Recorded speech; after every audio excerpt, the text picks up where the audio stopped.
right, we're live. I certainly am. Feeling good. Certainly looking good. Happy haircut, everyone. That's a homemade job. That's a home job. If we want to talk about the numbers on haircuts, my wife has been cutting my hair for how long we've been married? Like almost 25 years. Yeah. Almost 25 years. So a haircut a week when I was active duty. Man, you do the numbers on that. A haircut when you're in the military was about $6 or $7. I think now on the outside it's probably 15 plus you got to tip them.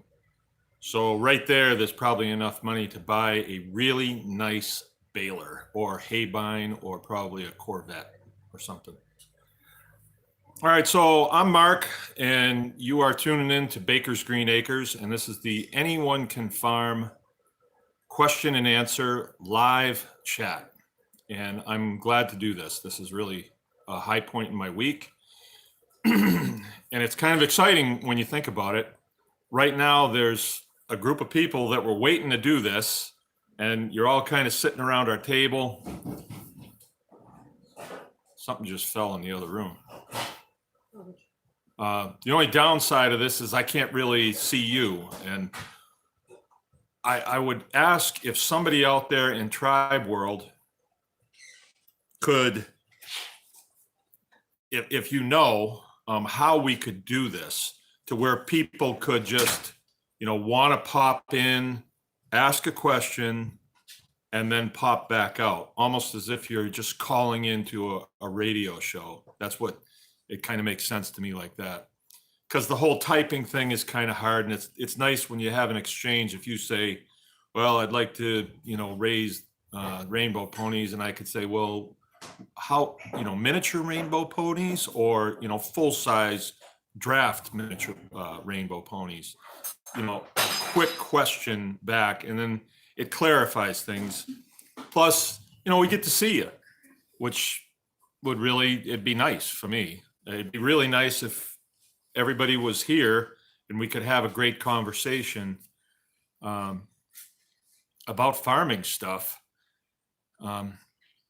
But, we can't because people are busy and that's just the way it is. And I'm in the middle of nowhere, so we could probably get about 4 people from around here.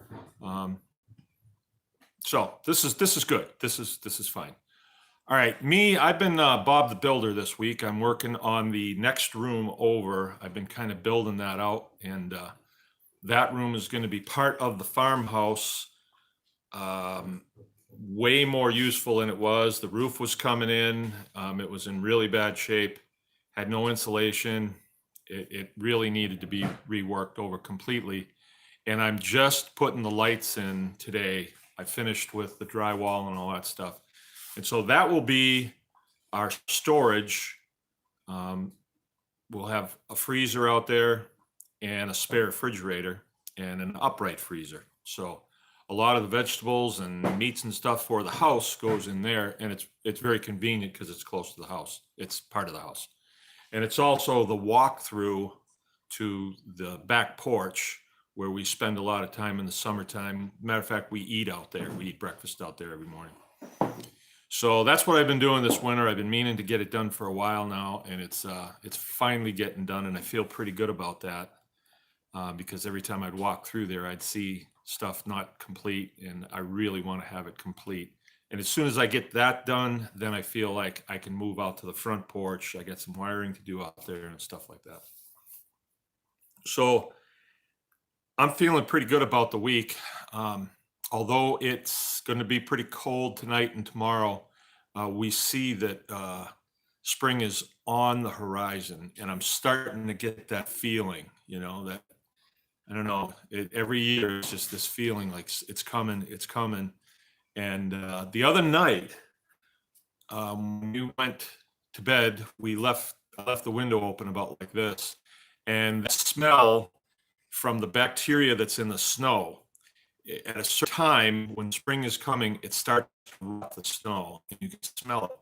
And I was having a dream, and it sort of smells like dog manure, in the house.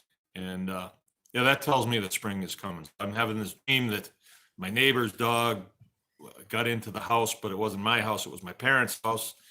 So crazy dreams, but it woke me up, and I got up and came, and I could really feel that spring is on the way, and I'm really looking forward to it.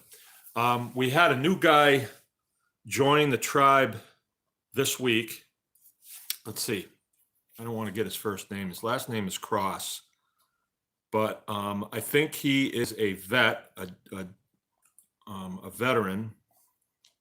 Yeah, his name is Andrew Cross, and he posted some really cool stuff on the tribe about doing sprouting seeds and things like that.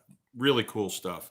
And then Crystal Brummins posted some stuff last week, and I'm seeing all this, and it's really getting me, you know, ready. So I had to go out and buy a gift for my wife today, and I thought, what better way to say I love you than with the gift of a sprouting system, and she likes to do it too. So I got some of it already, and I'll show it to you here. It's right in front of the sliding glass door that I've just completed, maybe a couple weeks ago. It's completed on the inside. I still have to shingle the outside and get that all squared away. This used to be a garage. This wasn't even a living space. I ran over a cat in this room when we first moved here, actually. I used to park my truck in here. So yeah, I got really inspired by people putting stuff up on the tribe. And if any of you that are watching this now haven't been alerted, anyone can farm Facebook page tribe. Anyone can farm tribe. And you got to go in there and say, may I? And then once you're approved, and what that is once you're approved, if we want to do a butchering process or something else that's gross, you can't complain. I mean, you can complain, but then we can just get rid of you. But Facebook is not going to get upset with us for posting stuff that's not friendly to advertise. So it's a private group. I don't know exactly how that works, but I know that when we would post butchering stuff just on the Baker's Green Acres page, they didn't like it, and they put some restrictions on us for something, and it took a while to get through that, so we just don't want to mess with that anymore, so we're going to do it this way. For your information, the tribe has somewhere around 400 people now, I think, but it really boosted this week, and here is why. We have a neighbor, probably 50 miles away, and there's some friends of ours, much younger, starting out in farming, and I think they've been hitting it hard now for about 5 years. And that's not all they do. They do whatever they got to do to make ends meet, and you know how that can be. It's not easy out there now. And these people have a fair amount of pride. I don't want to say they're prideful. I just say they have a fair amount of self-respect and pride, and they work very hard to raise their family and steward the property that they farm as best they can. And I hear good things about these guys. They've been here a couple of times, and we did a class together, and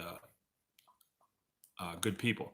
Well, last week they got a visit from Department of Agriculture and Department of Agriculture food inspection and milk inspection, two inspectors. Drove up the driveway and right up to the front porch, boom, boom, boom, start asking questions. The mom was home. She's younger, I'd say 25-ish, little kids, and they start asking questions, and they prefaced it with, we received an anonymous complaint, and they were following up on an anonymous complaint. So, and the anonymous complaint was that they are selling pork and milk. And so, of course, they come and check it out, and the next thing that comes up the driveway is a SWAT team, right? Well, it's creepy having people come to your house and they know what you're doing. Somebody's complained, and so she played it pretty smart, didn't give up any information, and checked with some of the people from the tribe, and we were able to kind of give a little bit of advice here and there, and I did a video and we posted it on the tribe to alert people that, hey, this is going on, and this is where it's going on, and we may need to get some people up there, because what they do is they kind of surprise you, and what they've done in the past to people is they've come in and they've said, okay, we're going to have to confiscate your stuff. And if you don't know any better and you don't know the law, you just like, okay. I mean, because that's our problem as farmers. We don't know where the line is. And so through this process, and also the Rogue Food Conference, we've decided that it's time to start to inform the public where the line is and how the law works. And so that's going to be kind of our mission. But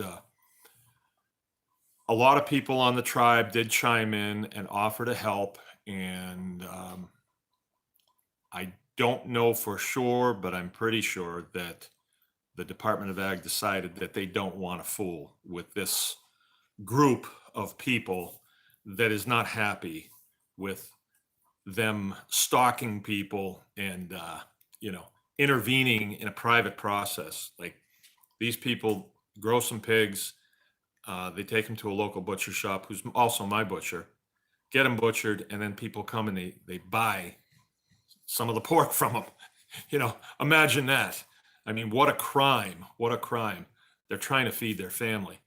And they're not a licensed outfit, so they're under no agreement with the Department of Ag. So they're not in any contract with them. So what the Department of Ag likes to do is they like to tell you, ooh, you've violated all of these rules, and everything will be okay if you just get this permission slip from us, a permit or a license, right? To do something you don't need a license for. But once you buy that license, then, hey, here's some rules. See these rules? You got to go by all these rules. And a lot of it has to do with, you got to pay them money for a permit. And in that permit, there are conditions. It's a contract. You didn't get to negotiate it, but they're pretty smart about it. But in that contract, it's like a piece of bait. You feel like, oh, I'm off the hook. They're not going to bother me. But there's a hook. There is a hook in that bait. You pay money every year. It's near $200 now, and they can come inspect your property anytime they want. So you could, and no notice. They've given themselves this right to do a no. I mean, who the hell do they think they are? How would it be if you showed up at their office, with a couple of armed guys like they like to do, and you say, we're here to inspect your stuff?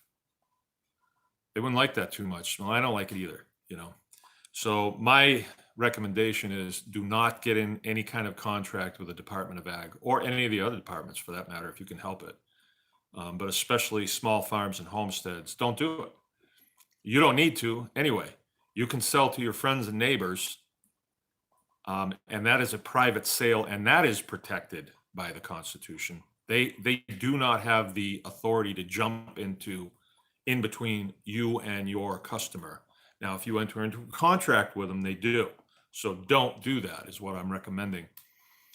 And the upside of being in a contract like that with the Department of Ag is, then you can sell to restaurants, retail stores, and farmers markets. But is that really an upside?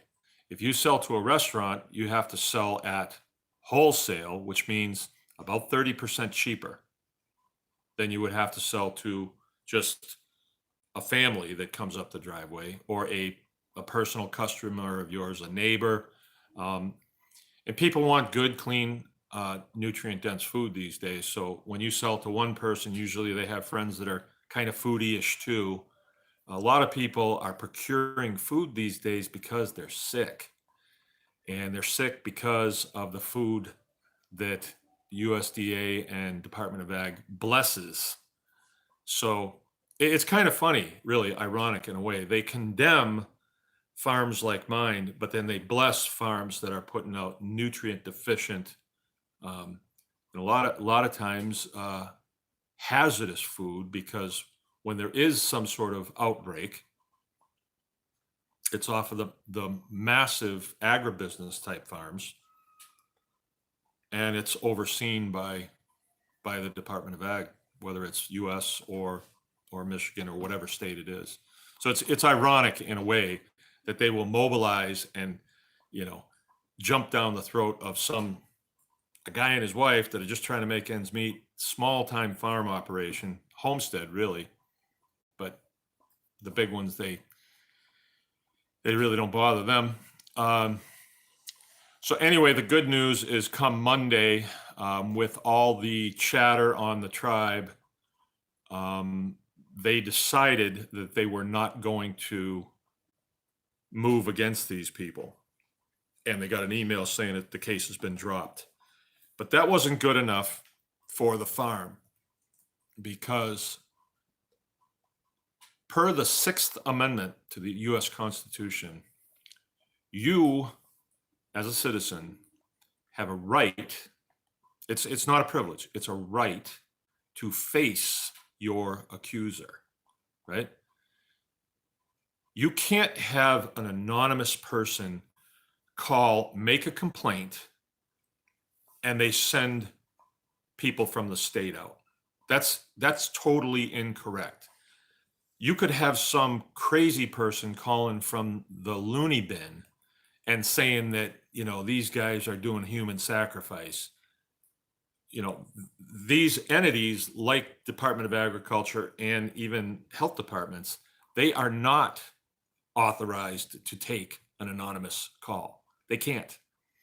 So what we're thinking they did is they're just sitting at their desk, twiddling their thumbs, cruising Facebook to see who's doing what, and then they go out and they go fishing to see if they can catch somebody doing something. Because what their business really is to get people to contract with them, get a license, and then they control the process. They know who's doing it, what they're doing, where they're doing, all that stuff. And it's none of their damn business. Absolutely none of their damn business. They're a corporation, just like Walmart's a corporation, and they don't have any right to know your business. And you are making a huge mistake if you share your business. But if you want to do it, go do it for a few years, see how it works out. I did it for 14 years, and everything went smooth until it didn't go smooth. And most of you know my situation was I locked horns with the DNR. They said that my pigs were feral, pigs that had been imported into the country from Austria. They said my pigs were feral, and we battled them in court. And after 2 years of some ferocious battling, they moved for a dismissal, basically because we were going to beat them. We were going to call them onto the stand and try and prove what they were saying, that our animals were feral, which doesn't even make sense. All you'd have to use is a dictionary in there. You didn't really. They were going to lose. Their strategy is to sue you or lock horns with you in a legal battle, and then just wait you out. And in the meantime, the Department of Ag circled around and went to all my customers and scared them away. So that was their game plan. All right. We survived. We survived. We got through it because we were sort of like the 1801 farm. We just gritted our teeth, put our heads down. We are farmers. We're not bureaucrats. Bureaucrats would give up, but we're farmers, and we really didn't have much choice but just put our heads down and, figure something out to do to make ends meet. Yeah, they tried to starve us out. That's supposedly my own government that's trying to starve me out, American GI. I really, I was really offended by that. But whatever. Uh, Now it's our turn, right? So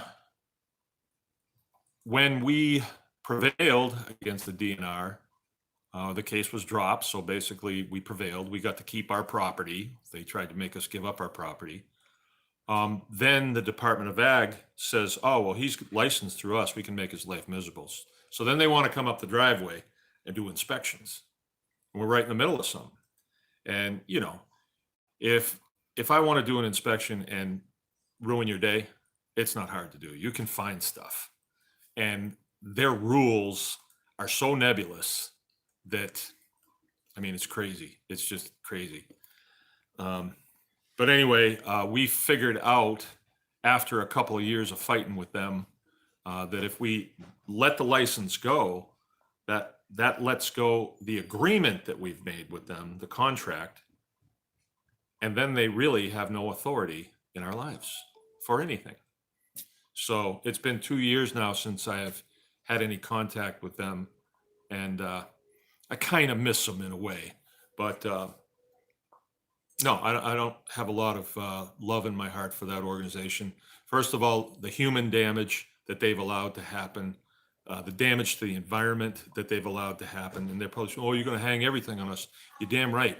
It's not me that's doing this. It's you guys that are blessing processes that are very detrimental to humans and the environment. If we hurt our environment, we're hurting ourselves, because we are part of the environment that we live in. So when they go out there and they bless chemicals that are being dumped on our fields around here by the tons, and they bless that, they're hurting people, right? They're hurting people. So enough about that. Anyway, I would say if you all are on here, it means you come back and you listen. Maybe it's not my hairstyle that you like, but I maybe have something of value to tell you. And I would ask you wholeheartedly to share this and share the tribe. Get people to join the tribe. Our numbers swelled by 30% just in the last few days. So I guess we're up to, I don't know, 400. And I don't know where it's going to go exactly, because who can know?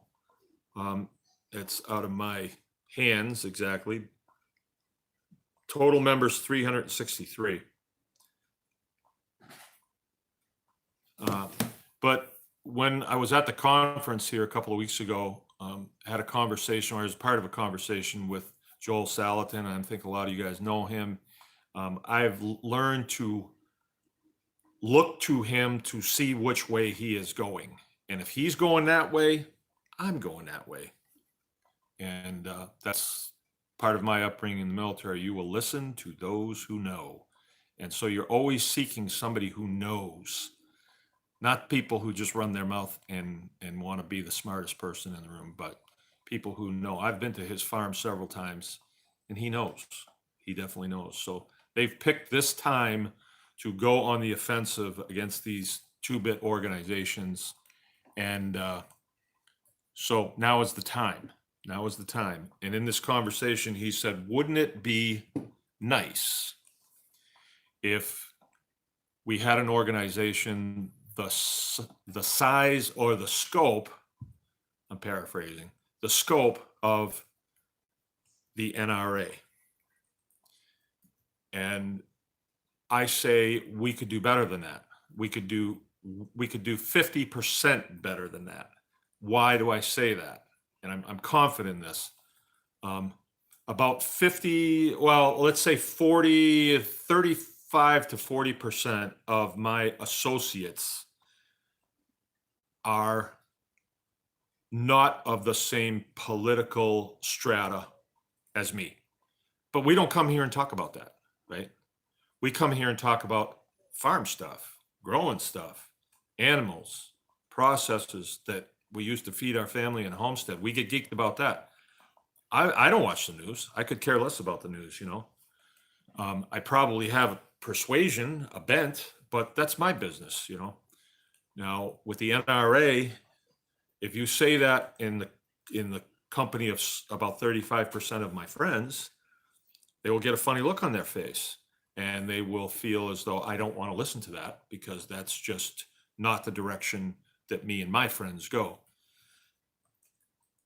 But if we had an organization like that that was apolitical, and guns can be a little bit divisive for some people, but farming isn't, you know, this type of farming, sustainable ag, organic farming, homesteading, small farms, it's all, there's different flavors of it, but it's all kind of the same. We're all geeked about the process.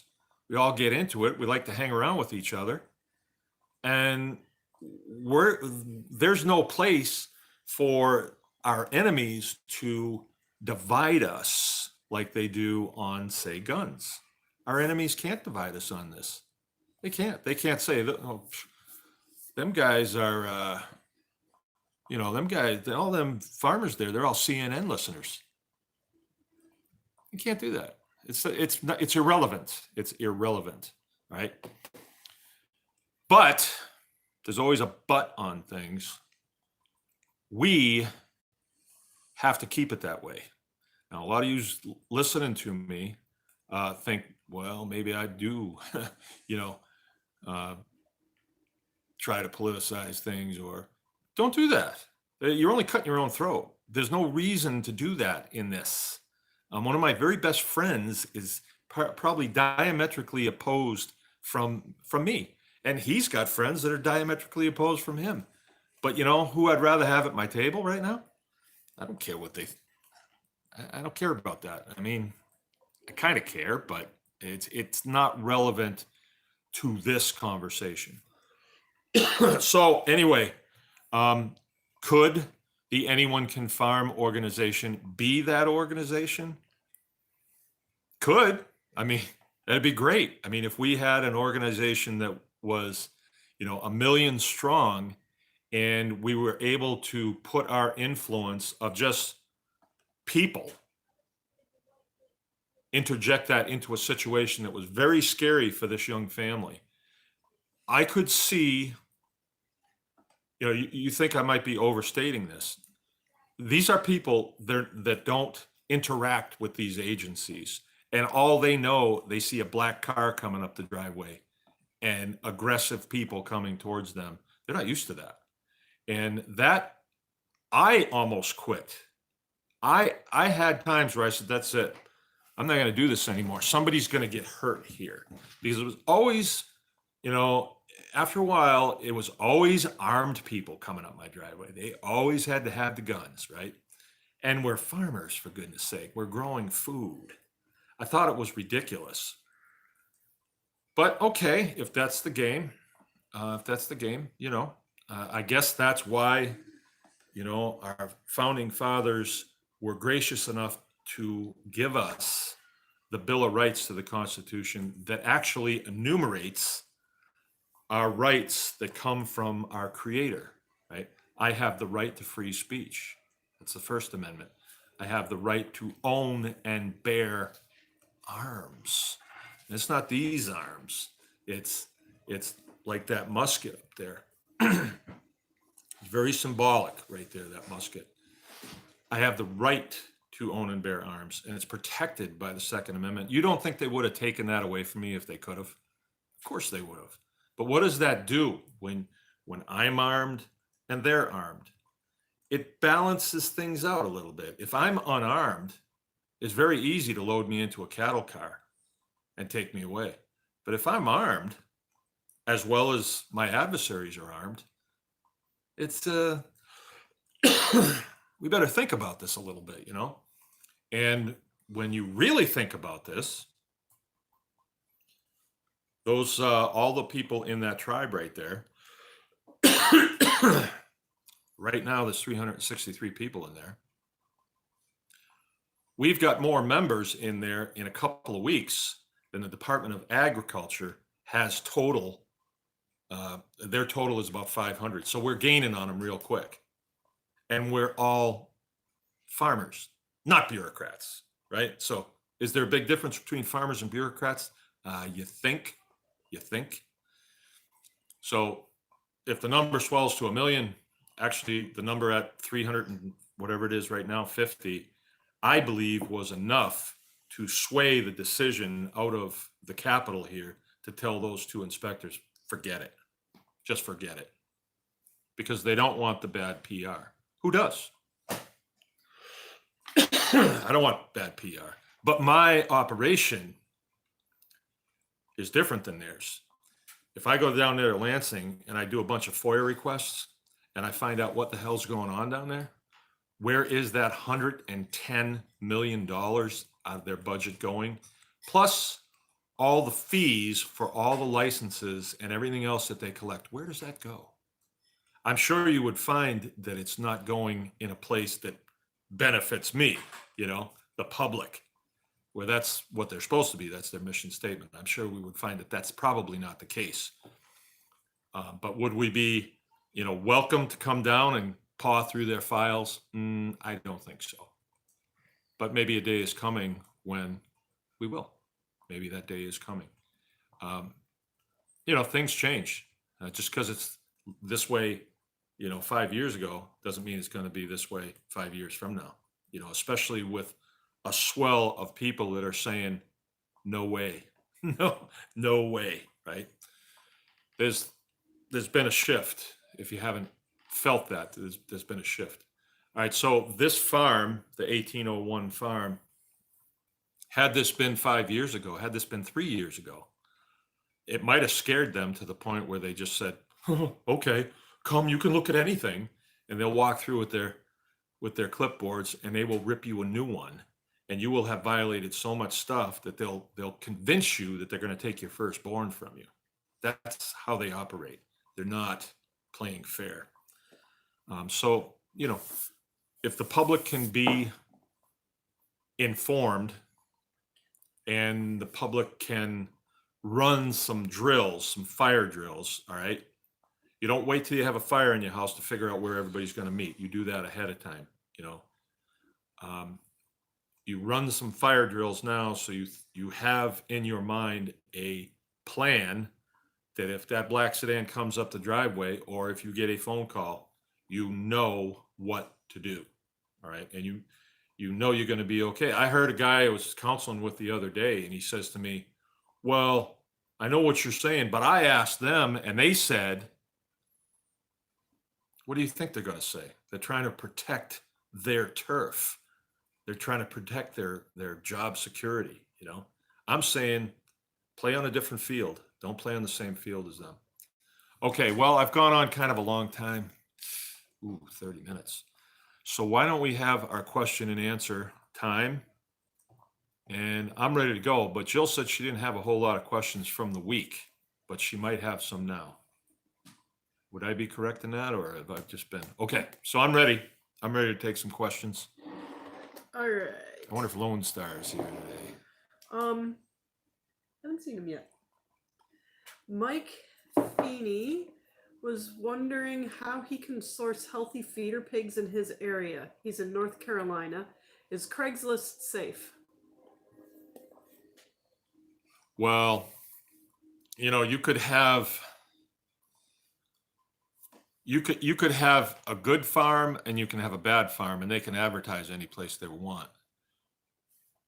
What if I was new and I was seeking advice to get pigs that were going to be as disease-free as possible, as pathogen-free as possible?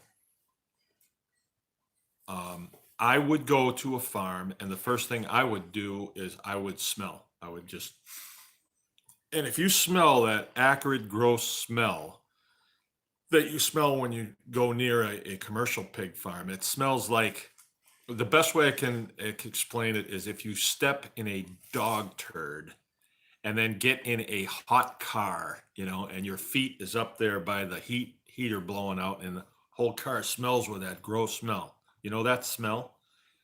If you smell that, what you're actually smelling is the raw protein that they fed it fed those pigs, which is in hog chow. All right. And I talk bad about hog chow all the time because it's a source of bringing bad things on your farm. Why? In this country, you can't feed cows to cows.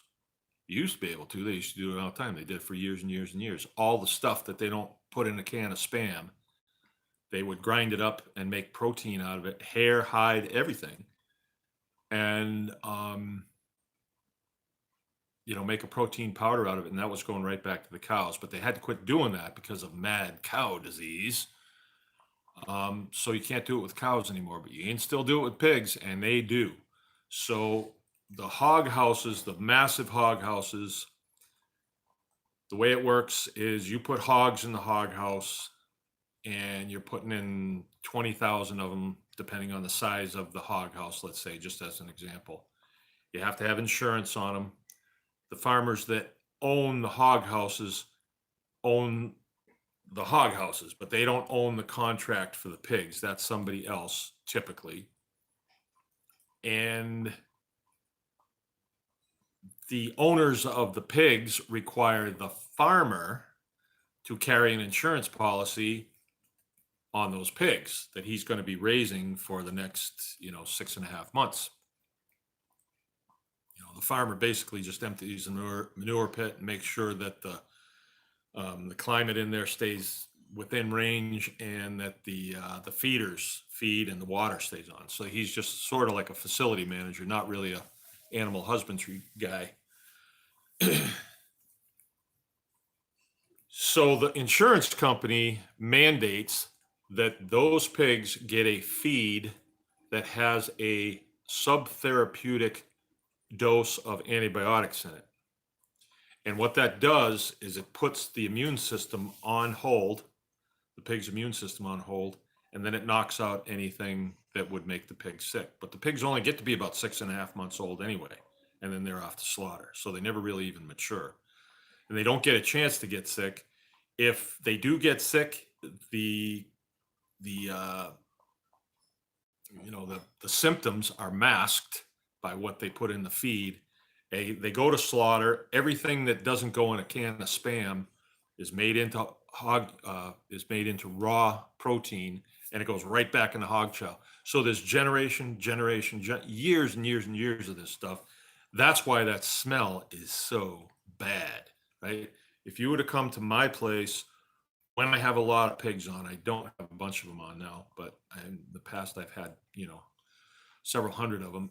You won't smell that. You might get a little whiff of, barnyard, but it's not gross like that. And it doesn't, stay on your clothes the next day when you put on the same shirt or something, or 2 weeks later when you're putting on the same shirt. You don't smell that, right? I'm just kidding. I change my shirt every day. Not my socks though. Certainly not my underwear. You didn't ask that. No.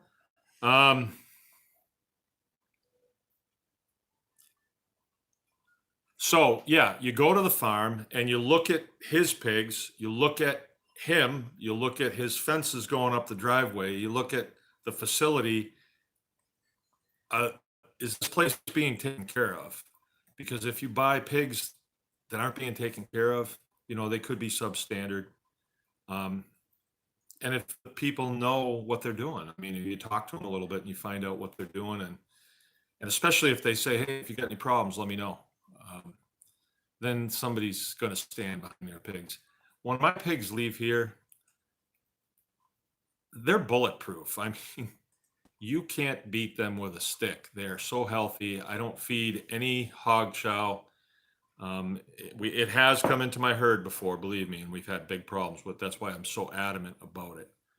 I don't buy it. I used to long time ago, but and then I was new. I came into this whole thing and I listened to the feed company say like, oh, if you don't feed them 40-20, is that what they called it? 40-20 hog chow? Something like I that. don't remember. If you don't feed them that, they're not going to grow. And, come to find out, the guy at the feed company, well, he's been to college. So I figured I better listen to him. I didn't go to agricultural college. I went to aviation college, but I didn't know anything about agriculture. I think they must really teach good. So I listened to him, and the whole farm stunk.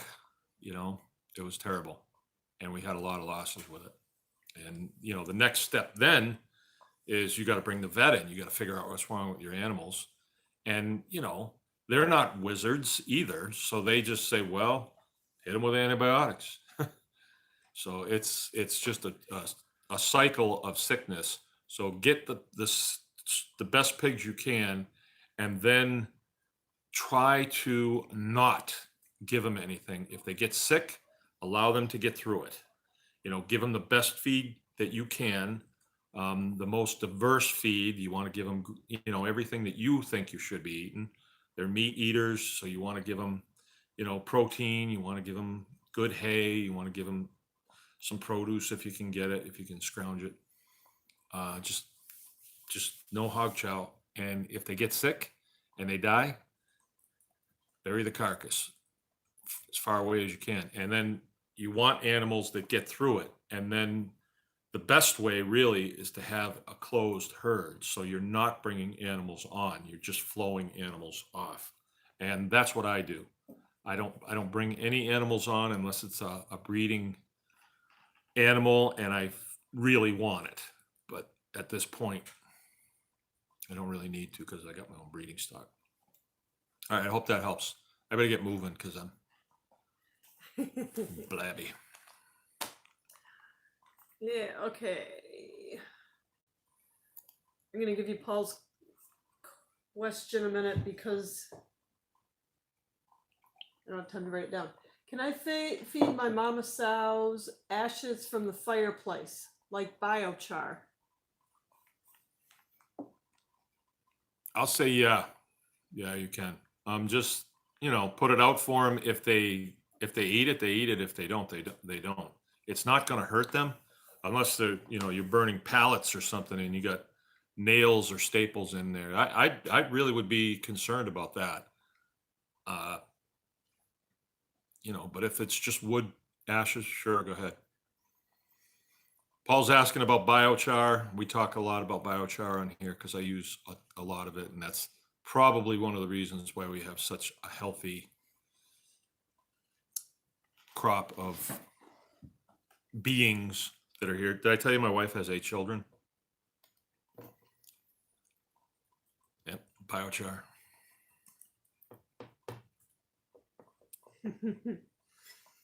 Okay. I'm gonna have to go back and get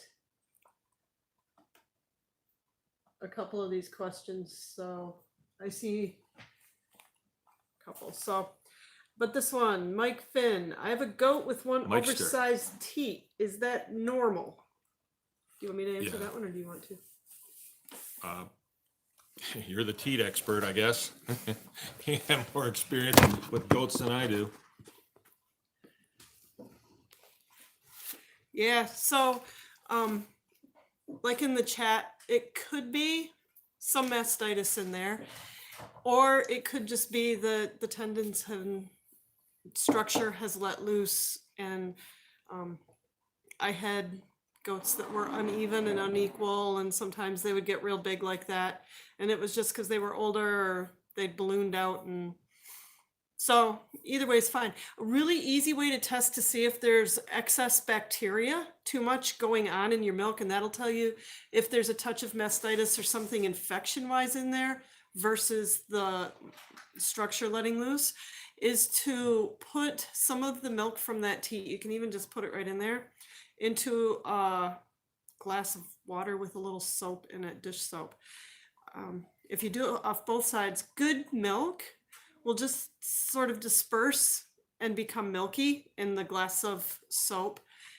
If you squirt it in and it starts to look stringy, then you've got some excess bacteria going on in there, and you'll maybe need to do something about it. And the more defined the strings are, and the quicker that happens, the more bacteria you've got going on and the more you'll have to treat it. Natural things that I did. Rubbing peppermint oil onto the outside of the teat, because that's a really powerful antibacterial, and you could use other essential oils that will help do that. A little bit of any kind of oil you want. Lard is really great if you have extra, or bag balm, whatever.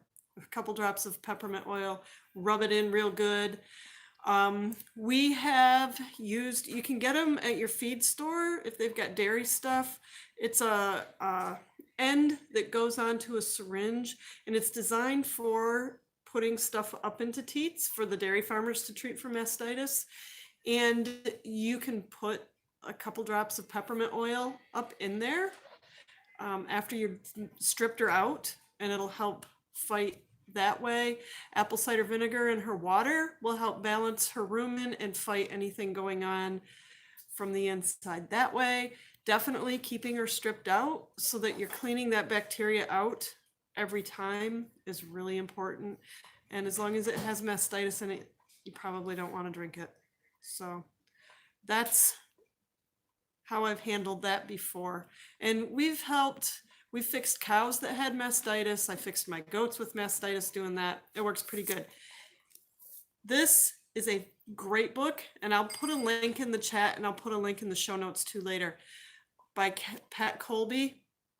Super fantastic book for goats. And she's got one for cows and maybe one for sheep. But she gives you a lot of things that you can do to keep your herd healthy, keep them from getting in a physical state where they come sensitive, or they can accumulate the bacteria. They have a strong enough system, they can fight it off. So there's a lot of good stuff in there, as well as natural treatments for stuff and how to tell what's going on, and absolutely an invaluable resource. So that's the scoop on a droopy teat and a goat.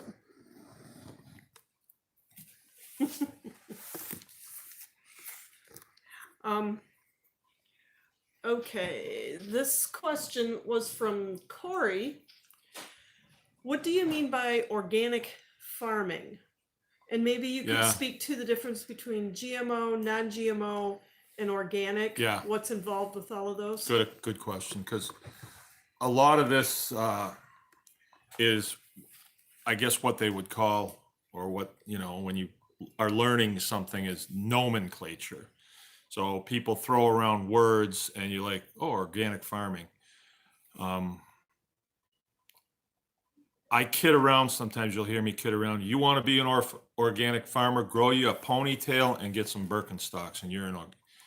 And that's really the way that it used to be prior to the USDA getting involved and saying, well, we want to lay out some guidelines so everybody's on the same page. So what they really wanted to do was control the organic farmers. They don't care about your safety. You should know that. They just wanted to control the organic farmers, so they had a handle on who was doing what. And so they laid out there a bunch of regulations and rules and all this stuff, and most of it's foolishness. And you will see a stamp if you go in a department or a store that's got an organic section, and you'll see USDA certified organic. And that means you're going to pay 30% more for it. So if you go to a place where they raise chickens, let's say, and you see these great big houses, and there's millions of chickens in there, live and dead, the difference between organic and non-organic is what they're giving them to eat. So the organic ones are getting organic feed that costs 30% more. And then when you start looking into the standards to grow corn and still be called organic, there's all kinds of things you can and can't use. And, the things that we think you shouldn't use, the things that I wouldn't feed my family, are perfectly okay with organic standards, USDA organic standards. So that's something that you need to look at. When we considered going organic, And that would mean I have somebody come on my farm, a third party certifier, right? Certifier. I love that word. They would come on twice a year and certify that I'm doing things per the organic standards. And when I looked into doing that, it was going to require that I remove a bunch of corner posts that were made with railroad ties because they have creosote on them. And, I mean, that's very localized. And then they wanted me to sign an affidavit that I hadn't used any fertilizer on my field in, like 3 years, something like that. And, it was really loose. And we could see that, well, if we wanted to just lie here, we could get away with it. So it doesn't really make a whole lot of sense for a guy like me to go organic, USDA organic, because I don't want to get in their trap anyway. I don't want to be tangled up with them. All I would gain is be able to put that stamp on my label saying certified organic. Well, that doesn't matter to me because my customers provide the quality assurance, right? They provide the QA, the quality assurance, right? My customers, my patrons are like kind of members of my farm, and they are welcome up my driveway. And if they say, "Hey, how do you raise these chickens?" I'll say, "Come with me. I'll show you." And where does the feed come from? What kind of, like, you feed this to your kids? What do you feel as though, why do you pick that feed? And I will explain why I picked that feed. I would not be comfortable paying 30% more for feed that there's a good chance somebody's lying about because they can get 30% more. I don't feel good about that. But I don't feel good about genetically modified feeds because of what is sprayed on genetically modified feeds. So I just want open pollinated corn. I don't like soy, so I don't use it. We use something else. And that's what I do. But I'm feeding this to my kids and I'm eating it myself. So I don't want to be eating soy because I don't want my voice to raise up high. And I don't want to start, wearing high heels around here. And that's what soy does to men. So I don't want to do that. Okay, so I could say to my customers, yeah, I'm organic. I could say that. I just can't put it on the label and put it in a store. But what I'm telling you is you don't want to be selling to stores anyway. You want to be selling to families, right? Eventually it goes to them, but when you sell it to a store, you have to sell it to them at 30% cheaper so they can mark it up. Now, if you go through all the trouble getting organically certified, well, then you can bump it up another 30%, but you got another 2,000 coming off the bottom for your certification. So I don't think so. You're not going to be at those numbers where you can consistently supply, say, pastured poultry into the stores anyway, because it's a seasonal food. And it's going to be on the shelf and you got to get $3.50 to $4 a pound for it to make it work. It's going to be on the shelf next to 59-cent a pound chicken. That differentiation right there is what you're up against. And there's nothing you can do about that because you can't get all the perks that the factory farmers get. So I wouldn't even bother with that. I would sell to just people in your database, and your job as the owner of your farm is to build that database, and every customer that's on that database is like one of your kids. I mean, they're very important to you. And I got a lot to learn about that. So what was some of the other nomenclature that he wanted to learn? Just organic? Well, and the difference, GMO, GMO. non-GMO, organic, what's the difference? All right, between- GMO is it's a kind of a funny one. Genetically modified organism is what that acronym stands for, and they modify the corn. They genetically modify the corn so that they can spray glyphosate on it. Glyphosate is Roundup, and it is a herbicide. So you're spraying herbicide on the corn, and it's going to kill everything but the corn. And of course, the way they've approached this, it's perfectly safe for human beings. I even saw this Canadian dude that says, "Yeah, you can drink this stuff." And the commentator said, "Here, I happen to have a mason jar full of it. Can I see you take a swig out of it?"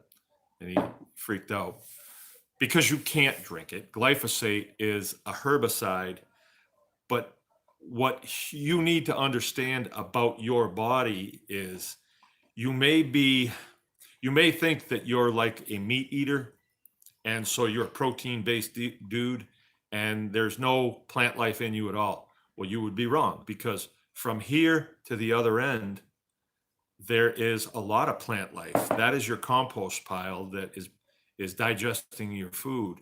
And if you glug down some herbicide, you're going to kill all those plants, and you're not going to have the little people inside of you, the bacterial base that you need to break that food down. So glyphosate, hey, it doesn't kill the corn. That's cool. Yeah, but it'll kill the cows, So you don't want to be fooling around with glyphosate. You don't want to be eating that stuff for sure. I mean, if you want to kill weeds around your maintenance shop or something like that, that's one thing. I've been known to do that years ago, but now I don't, just because I don't want anybody to see it on the shelf, because I don't want to have to explain all this. But to spray it right on food that you're going to harvest and then feed, bad idea. And they've proven bad for humans, bad for animals. We did silage for a little while, and when we were tight on money and we needed to feed a bunch of pigs, and we noticed that their reproductive production went quickly down. Lone Star is here. Good to see you, bro. And thanks for the super chat. If those of you that don't know, a super chat on this one is when somebody throws you a few bucks for doing this. And it's really not why we do this, but I surely appreciate it, Lone Star. I really do. $10. Thank you. Well, that's what we do for a living. So yeah, this is what we do for a living. And I think my career is kind of shifting more towards education process. And I would like to get into that before we leave.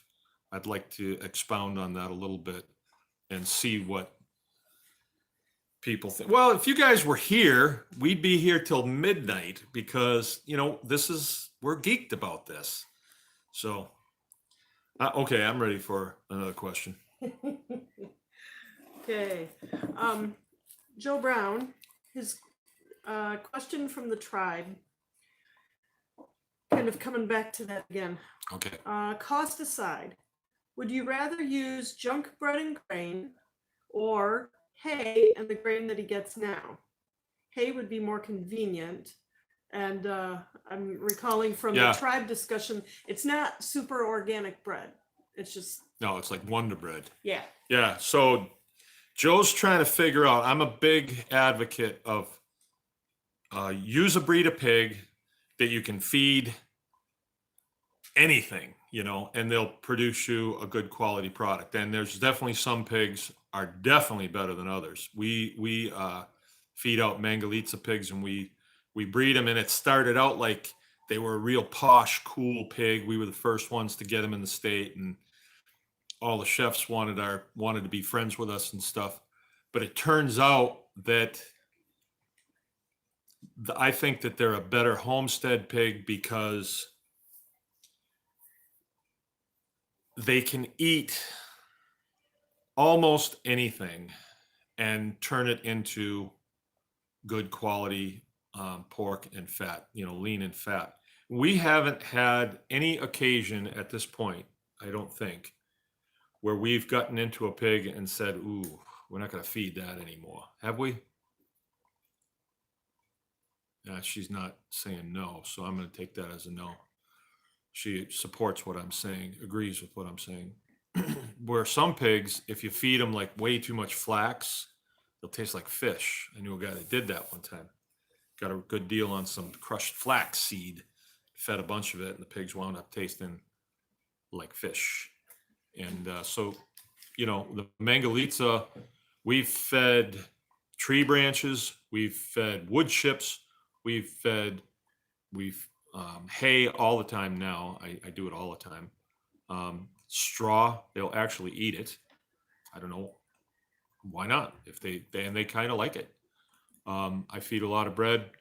I feed whole grains when I can get them. I don't feed any corn, even open pollinated corn I don't feed, because it's yellow and I would prefer the fat be snow white. And it's just a personal thing. When we see really yellow fat, it just doesn't look good. Red and yellow, red and bright white looks really good. Well, and with the mangoes, when you give them corn or soy, or like the flax that guy gave all of his pigs, if they can make an oil out of it, it'll make oily fat that goes rancid quick. Right. So it gets a weird taste to it. So what Joe is asking here is he's got a deal where he can drive, I think, an hour and pick up bread. He's still paying for it, and then he's got an hour back, and then he's got to shuck it. He's got to get it all out and then feed it. And he's saying, should I sub that for hay that is readily available?